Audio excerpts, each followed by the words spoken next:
Peter Pan and Wendy, the latest live-action remake from Disney, is finally hitting the Disney Plus streaming service, and thanks to the mouse, I had the chance to check the movie out a few days early. Here are my thoughts. Peter Pan and Wendy introduces Wendy Darling, a young girl afraid to leave her childhood home behind, who meets Peter Pan, a boy who refuses to grow up. Alongside her brothers and a tiny fairy, Tinkerbell, she travels with Peter to the magical world of Neverland, and embarks on a thrilling and dangerous adventure that will change her life forever. This franchise, this Disney live-action remake franchise, if you want to call it that, is so vast now that it's not only spanning theatrical films, but it's spanning straight to streaming or television movies as well.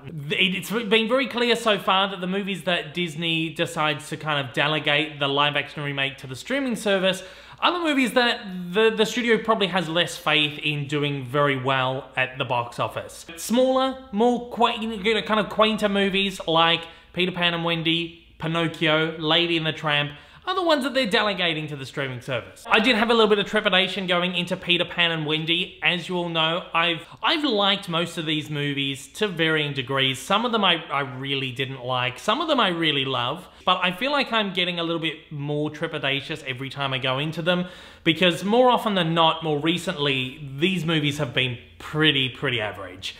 Pinocchio, the last one, was really quite bad. Now, I gave that a very generous rating when I rated that on here, and thinking back on it, I probably shouldn't have been as easy or as generous on that movie as I was. I don't have a problem with these remakes existing. Remakes have been part and parcel of not only Hollywood, but storytelling for hundreds of years, if not thousands of years. I mean, Hollywood has been making remakes since the late 1890s, when cinema kind of first came into it. The idea of retelling stories in different forms, different formats, has existed for thousands of years, ever since people sat around campfires in caves and told stories.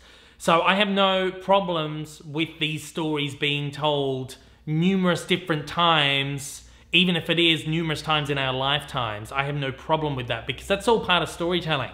Peter Pan, for example, is a 120-plus-year-old story which has been told hundreds and hundreds and hundreds of times. There have been hundreds, if not thousands, of different variations of it on the stage. There have been dozens and dozens of films. There were versions of Peter Pan on film before Disney's 1950 version of it, and there have been dozens of versions of Peter Pan since. So we have another Peter Pan coming out, and I feel like maybe in our lifetime, this is the story that's been told the most, maybe on film. In my lifetime anyway, this is the one story that I feel like, oh yeah, there's another Peter Pan coming out. I have no problem with these stories being retold over and over again, but it does get to a point where you kind of have a little bit of trepidation going in, going like, I've seen this so many times, what can they bring to the table that is new?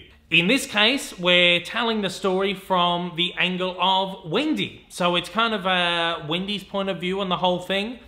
We've got a little bit of point of view from Captain Hook in there as well. So really, I think the movie more so focuses on these side characters, the supporting characters, more so than Peter Pan himself. Now, this is how the movie has been marketed, and there are certainly glimpses of this in the movie. We get a lot more backstory to Wendy, we get a lot more backstory to Captain Hook, and this is fleshed out throughout the movie quite a bit, but I also feel like it kind of loses that part way through, and at some point this almost does become just another Peter Pan story. Now, I've always said the best way for Disney to tackle one of these remakes is, now this is not just any version of Peter Pan, this is the Disney version of Peter Pan. So they're remaking the Disney version. They gotta stick with that Disney iconography, these things that we know as being the Disney Peter Pan, not just some generic Peter Pan. So of course all these iconic things are gotta be in there, but you gotta add some new stuff, you gotta add some freshness to it, maybe new characters, maybe new maybe new story threads, backstories, stuff like that. This movie does that very well, and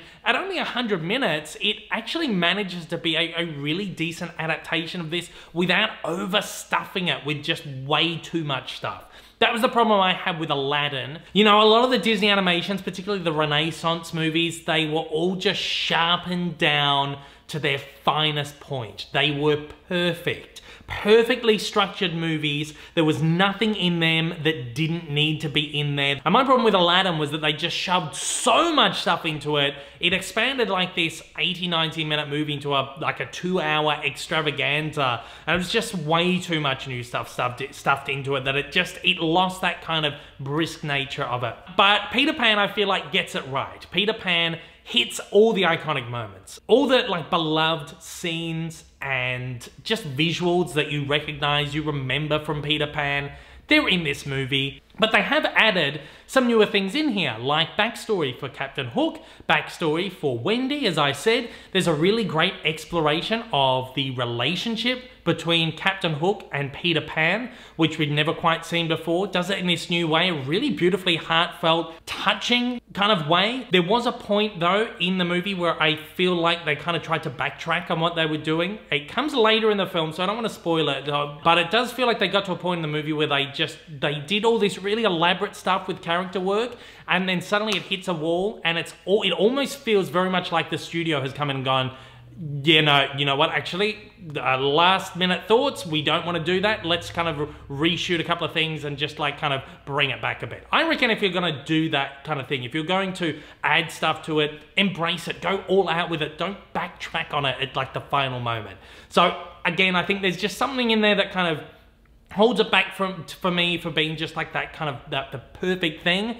But up until that point, the character work, the expansions, really, really very good. Look, this is only a 100-minute movie, so it is brisk, it is feverish, it gets through the story really quick. Some of these movies, they might take half an hour to introduce the main character or to kind of get to the point. Peter Pan appears in this within the first 10 minutes, and then they're off to Neverland within the first like 13, 14 minutes of the movie, and it kicks into full gear straight away. The flying sequences are amazing. They are just absolutely dizzying, and this is something I think really deserved to be seen on a big screen. The VFX here is terrific. The pirate battles are great. The stuff on the pirate ships, Peter Pan and Hook going at each other with swords, you know, the kind of pirate ships exploding cannons, all that kind of stuff, explosions and that really good stuff.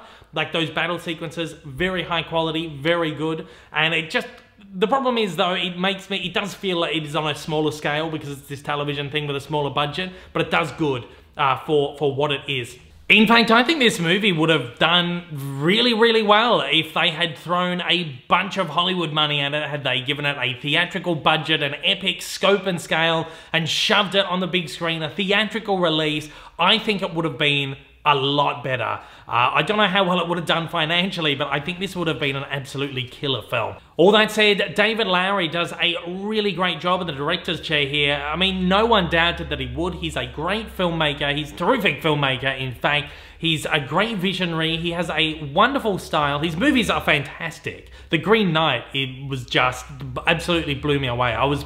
Put me on the side of the people who just absolutely loved that film. It was fantastic. His version of Pete's Dragon was great as well. It felt like that he had more creative control with Pete's Dragon. It felt like he had more room to experiment with that movie. And perhaps it's because the original Pete's Dragon, nowadays, or 10 years ago or however long ago the remake was, the original Pete's Dragon is not as iconic or as beloved as Peter Pan. So you kind of get the feeling with Peter Pan that maybe there's some studio execs standing with their hand on Lowery's shoulder, just kind of guiding him in certain directions here.